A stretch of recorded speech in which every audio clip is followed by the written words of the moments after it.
Halo co-friends, di sini ada soal tentang garam yang jika dimasukkan ke dalam air, maka akan mengubah warna lakmus merah menjadi biru.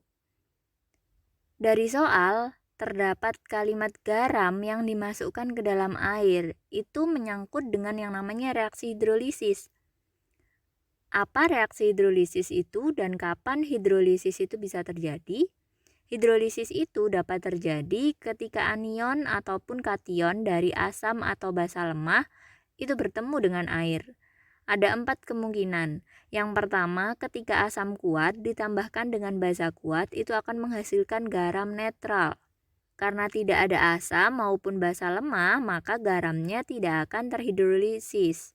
Lalu, yang kedua, ada asam kuat ditambahkan dengan basa lemah akan menghasilkan garam yang bersifat asam.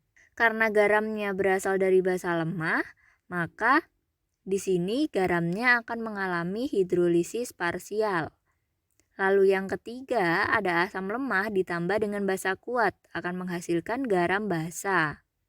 Karena garamnya ada yang berasal dari asam lemah, maka terjadi yang namanya hidrolisis parsial.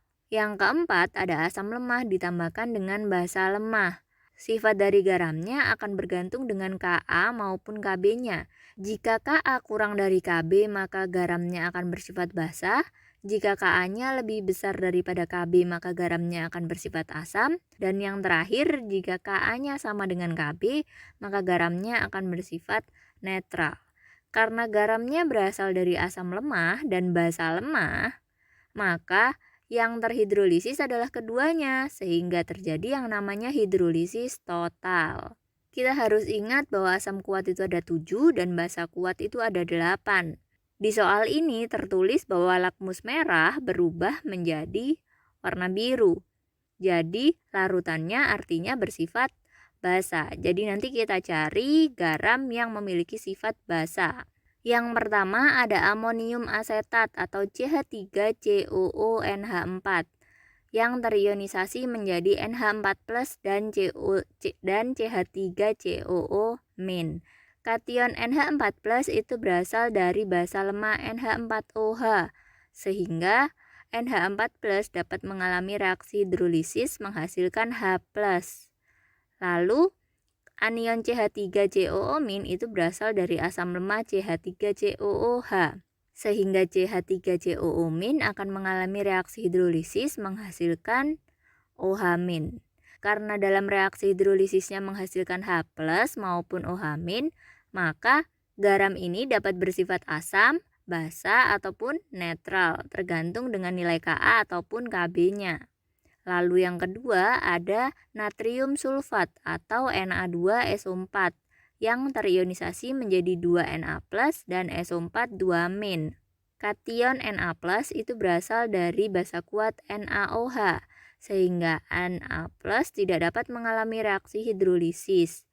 Sedangkan anion SO4 2- itu berasal dari asam kuat H2SO4 sehingga SO4 2- ini juga tidak mengalami reaksi hidrolisis.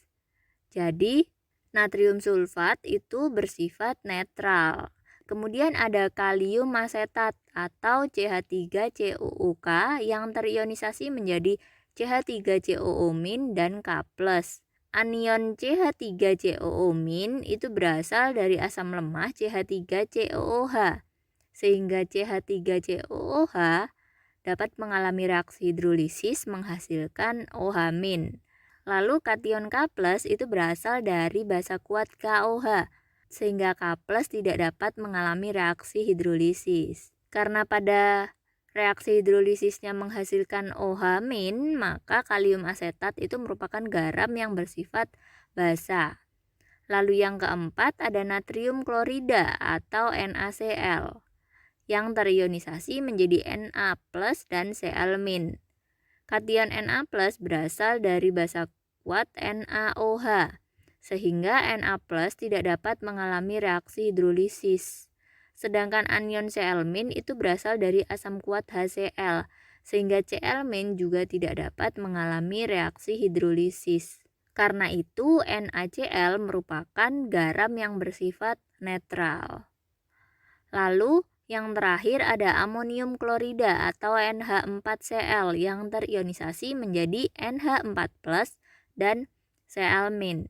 Kation NH4+ itu berasal dari basa lemah NH4OH, sehingga NH4+ dapat bereaksi dengan air membentuk H+, sedangkan anion Cl- berasal dari asam kuat HCl, sehingga Cl- tidak dapat mengalami reaksi hidrolisis. Karena reaksi hidrolisisnya menghasilkan H+, maka NH4Cl ini merupakan garam yang bersifat asam.